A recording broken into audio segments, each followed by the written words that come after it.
The year was 1698. Scotland squandered half of all the wealth it had amassed since its founding on a single dream. Instead of bringing them an empire, this move forced them to surrender their last remaining freedom to England. In the late 17th century, Scotland was enduring one of the most wretched periods in its history. As famine and poverty ravaged the land, fields lay empty, and people perished from hunger on the roadsides. Its neighbor England ruled the seas, pouring the riches of the New World into the streets of London through its established colonies. To escape this siege and profound misery, Scotland needed but one plan, one miracle, to establish its own commercial empire. In the midst of this darkness and despair, one name emerged like a savior, William Paterson. A founder of the Bank of England, Paterson presented the Scottish people with an option so compelling that no one could oppose it. Pointing to the Darien region of Panama on the map, he declared it to be the key to the world. To Paterson, Darien was a golden gate joining the Pacific and Atlantic Oceans, a place where all trade between East and West would be forced to pass.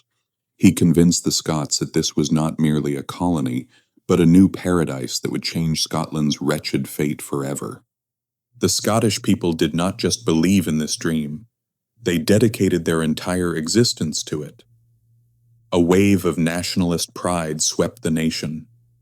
Noblemen mortgaged their castles, merchants put forth their life savings, and even widows and poor peasants invested their last coins from under their pillows into this project. Nearly half of all the liquid cash in the country, roughly £400,000, was gathered for this grand gamble. Scotland had staked everything on a single roll of the dice, the Darien project. In July 1698, as 5 great ships weighed anchor at Leith Harbour near Edinburgh, thousands of people stood on the shore, witnessing this historic moment with tears and cheers. 1,200 hopeful souls were carrying Scotland's honor and its future toward an unknown land they called New Caledonia. But beyond the horizon, what awaited them was not the golden future Paterson had described. It was the most brutal face of nature. When they finally set foot on land in November, they found not a paradise of hanging fruit, but a humid, impenetrable, and disease-ridden swamp, under the constant threat of Spanish soldiers. As the Scots struggled to survive on this toxic soil, where nothing could be farmed, the ultimate blow came from their own kin, from the very crown they shared with England. King William, pressured by English merchants who were unsettled by this new center of power, issued a strict decree forbidding all English colonies in the Caribbean from providing any aid to the Scots.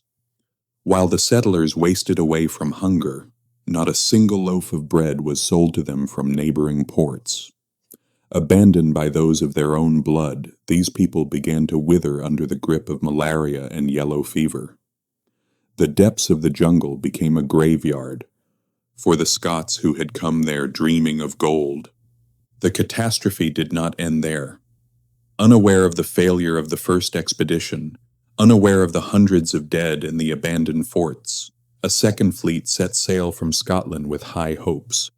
When they arrived, the sight was haunting: rotting corpses, the sunken hulls of ships in the swamps, and a silence that spoke of total tragedy. This second group shared the same grim fate.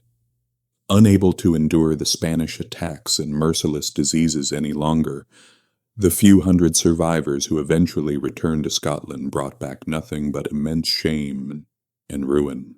Thousands of lives had been lost, but the true devastation was felt in the heart of Scotland's economy. The nation was completely bankrupt. The entire savings of the people were buried in the mud of Panama. Scotland now faced 2 terrifying choices: succumb to total famine and economic collapse, or sell the last remnants of its sovereignty to England. England exploited this desperation to the fullest. In 1707, through the Acts of Union, Scotland officially ended its independence in exchange for the payment of its debts and the lifting of its economic ruins. Buried in the swamps of Darien were not just men and gold, but 1,000 years of independence. A journey begun with the dream of building an empire became the fatal decision that caused Scotland to vanish as an independent kingdom from the stage of history. If you enjoyed this deep dive into history's darkest strategic failures, make sure to subscribe to History's Fatal Decisions. We have more stories of empires, errors, commercial disasters, and the human cost of bad leadership coming soon.